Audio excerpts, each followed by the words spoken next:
عزیزان گرامی وقار، رسول محترم صلی اللہ تعالیٰ علیہ وسلم کا ایک مختصر سا عرصہ جو ہمارے درمیان رہا ہے پوری کائنات میں تیزی سے آج سنا کر کے آپ کے سامنے سے بارگاہ مصطفیٰ میں التجا بھی کروں گا۔ وہ مکہ مکرمہ کی سرزمین 14 صدیاں پہلے، آج سے 1400 سے 42 چل رہا ہے، اس کو اور 53 ملا لیں، اس کے ساتھ اور 53 ملا لیں، یعنی تقریباً 1495 کے سال کے قریب ہو گیا۔ اس سے پہلے میرے آقا صلی اللہ تعالیٰ علیہ وسلم آج ہی کا دن تھا جو فرش گیتی پر تشریف لائے۔ وہ آمینہ کا در یتیم، وہ عبداللہ کا نور نظر، بارگاہ مصطفیٰ صلی اللہ تعالیٰ علیہ وسلم میں خراج عقیدت کے لیے میں بات کر رہا ہوں۔ وہ در یتیم جب گھر تشریف لایا تو ایسا گھر تھا کہ باپ پہلے سے نہیں ہے، ماں اکیلی ہیں، معاوضہ دینے کی طاقت نہیں رکھتی، دایا کے ہاتھ میں دے دیا حلیمہ سعدیہ کو، یہ کہہ کر کے کہ 2 سال دودھ پلائے گی، اجرت کی تمنا مت رکھنا، میرے گھر میں مال کی بڑی شدت کی کمی ہے، اس بچے کا باپ نہیں، یہ یتیم بچہ ہے۔ حلیمہ سعدیہ لے گئیں، لیکن برکات پہ برکات انہوں نے دیکھا ہے۔ رسول پاک کو اپنے گود میں کھلایا۔ حلیمہ سعدیہ کہتی ہیں یہ عام بچہ نہیں تھا، ان کے آتے ہی بنو سعد کی ساری بکریوں کے تھن دودھ سے بھر چکے تھے، اور سارے بچے حضور پاک صلی اللہ تعالیٰ علیہ وسلم کو دیکھنے کے لیے آتے تھے، حتیٰ کہ حلیمہ سعدیہ کی بیٹی شیمہ کہتی ہیں، شیمہ کیا کہتی ہیں کہ ہمارے قبیلے میں، ہمارے محلے میں رواج تھا، رات کے وقت یا شام کے وقت ساری لڑکیاں جو ان کے عمر کی تھیں، شیمہ کے عمر کی تھیں، وہ کہتی ہیں اپنے اپنے چھوٹے بھائیوں کو، جس کا بھائی ہوتا لے کر کے آتی تھیں، کمپٹیشن چلتا تھا، بہن اپنے بھائی کو دکھا کر کہتی کس کا بھائی زیادہ خوبصورت ہے، ہر خاتون، ہر بہن اپنے چھوٹے بھائی کی گود میں لے کر اس کے ناک نقشے بیان کرتی، ارے میرے بھائی کی تو پیشانی بڑی چوڑی ہے، یہ خوبصورتی کی علامت ہے، کوئی کہتی میرے بھائی کی تو آنکھیں بڑی جھیل جیسی ہیں اور یہ بڑا خوبصورت ہے۔ ہر خاتون، ہر بہن گود میں لیے ہوئے بچے کو اپنے بھائی پر فخر کرتی، اور حضرت شیمہ کہتی ہیں جب اس مجمع میں میں میرے بھائی محمد کو لے کر کے آتی، اللہ اللہ، وہ کہتی ہیں ساری میری سہیلیاں اٹھ کھڑی ہوتی، کہتی شیمہ تیرے بھائی کے ساتھ ہمارے بھائیوں کا مقابلہ نہیں، یہ ہمارا آپس کا مقابلہ ہے، یہ ہمارا آپس کا کمپٹیشن ہے، تو کبھی محمد کو ہمارے درمیان نہ لا، اس لیے کہ اس کے مقابل میں 14ویں کا چاند بھی شرما جاتا ہے۔ یہ بنو سعد کی خواتین کا کہنا ہے۔ حضرت شیمہ کہتی ہیں اس مقابل میں میں کبھی رسول پاک کو لے جاتی تو وہ ایکسیپٹ نہیں کرتی، کہتی کہ شیمہ تیرے بھائی کے ساتھ ہمارے بھائیوں کا مقابلہ نہیں، وَأَحْسَنُ مِنْكَ لَمْ تَرَ قَطُّ عَيْنِي وَأَجْمَلُ مِنْكَ لَمْ تَلِدِ النِّسَاءُ، یا رسول اللہ آپ سے زیادہ حسین میری آنکھوں نے دیکھا نہیں، آپ سے زیادہ جمیل کسی ماں نے جنا نہیں۔ وہ 2 سال کی عمر پاک میں حلیمہ سعدیہ دوڑتی ہوئی واپس مکہ لے آئیں اور حضرت آمنہ سے کہا میں نے 2 سال کا عرصہ آپ سے مانگا تھا، لیکن 6 مہینے اور بڑھا کر کے دے دو، اجرت بھی نہیں چاہیے، معاوضہ بھی نہیں چاہیے، لیکن حضرت بی بی آمنہ نے اپنے پاس اپنے صاحبزادے کو رکھ لیا۔ 2 سال کے عرصے میں گھر میں کتنے افراد ہیں، کون ہیں؟ باپ نہیں ہے، دادا ہے عبد المطلب، وہ بھی بڑھاپے کو پہنچے ہوئے ہیں، رسول پاک صلی اللہ تعالیٰ علیہ وسلم اپنے دادا کی سرپرستی میں ہیں۔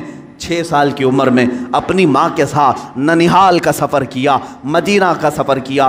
اس وقت جو یثرب تھا وہ حضور کا ننیحال بھی ہے، نانی کا گھر ہے۔ حضرت آمنہ کے ساتھ گئے 6 سال کی عمر میں، جب حضرت عبداللہ کی ایک کنیز ام ایمن ساتھ میں ہے، کوئی نہیں، 3 لوگوں کا یہ قافلہ پیدل مکہ سے مدینہ گیا ہے، مدینہ سے واپسی ہو رہی ہے۔ مقام ابوا میں بی بی آمنہ بیمار ہوئیں، بی بی آمنہ سلام اللہ علیہا اتنی شدت سے بیمار ہوئیں کہ وہ چل پھر نہیں سکتی تھی، اسی راستے میں وہ رہ گئیں، اور اس کے بعد اپنے نور نظر کو قریب بلایا اور کہا اے محمد میری آخری سانسیں ہیں۔ 6 سال کی عمر پاک میں رسول پاک صلی اللہ علیہ وسلم نے اپنی ماں کی آنکھیں بند کیں اور ان کی روح قبض انصری سے پرواز کی۔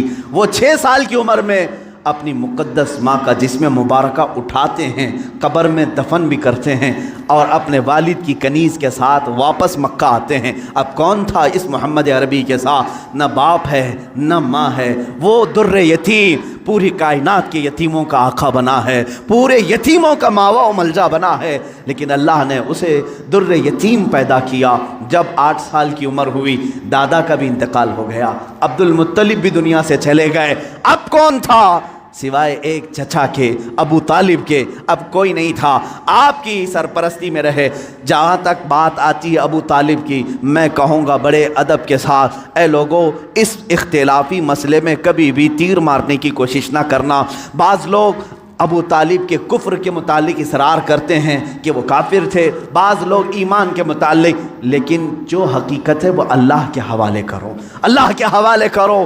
رسول پاک صلی اللہ تعالیٰ علیہ وسلم کو انہوں نے جان سے زیادہ تربیت کی ہے، یہاں تک کہ مکہ والوں سے انہوں نے کہا تھا، جب رسول پاک نے اعلان نبوت کیا تھا، ابو جہل، عتبہ، شیبہ سب نے آ کر کہا ابو طالب اگر یہ تیری نگرانی میں نہ رہے تو ہم اس کا کچھ سے کچھ کر دیں، تو محمد ہمارے حوالے کر دے۔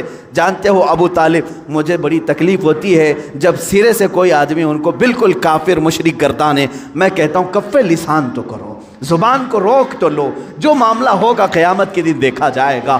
حضور کے چچا ہیں لیکن عشق کی بات تو دیکھیں، وہ مکہ والوں سے کیا کہتے ہیں؟ کوئی محبت کرنے والا ہی یہ جملے کہہ سکتا ہے۔ مکہ والوں سے انہوں نے کہا اے مکہ والوں سن لو، تم اگر میرے ایک ہاتھ میں چاند رکھ دو، دوسرے ہاتھ میں سورج رکھ دو، تب بھی میں محمد تمہارے حوالے نہیں کر سکتا۔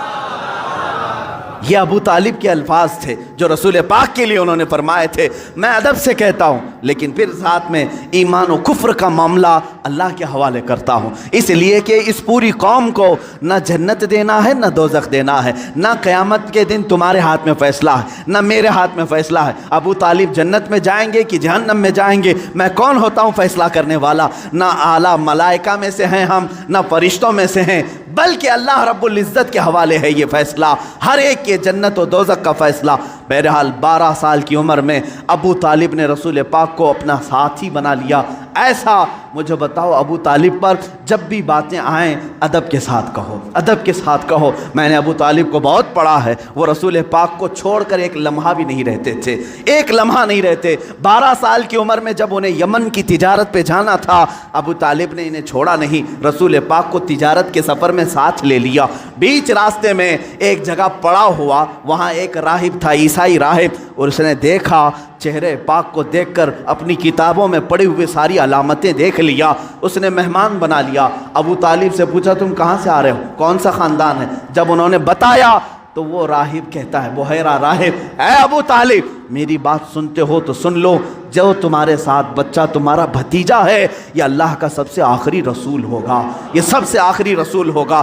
تم جا رہے ہو شام یا یمن، وہاں یہودی اس کے جانی دشمن ہوں گے، وہ بچے کو مار ڈالیں گے، قتل کریں گے، لہٰذا تم اپنی تجارت کا سامان یہیں بیچ دو اور واپس مکہ لے جاؤ۔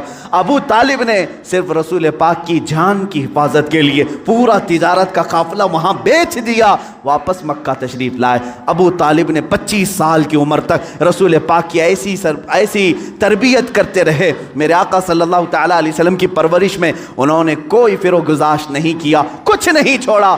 جب آپ کی عمر 25 سال کی ہوئی، میرے آقا کی شادی کی عمر ہے، یہ شادی کی عمر ہے، رسول پاک کو سامنے سے پیغام آیا بی بی خدیجۃ الکبریٰ کا، جو مکہ کی طاہرہ تھیں۔ لوگ کہتے ہوں گے مالدار سے شادی کیا، بلکہ آپ کو یہ معلوم نہیں، پورے مکہ میں حضرت خدیجہ کا ایک لقب مشہور تھا، طاہرہ ان کو کہا جاتا تھا۔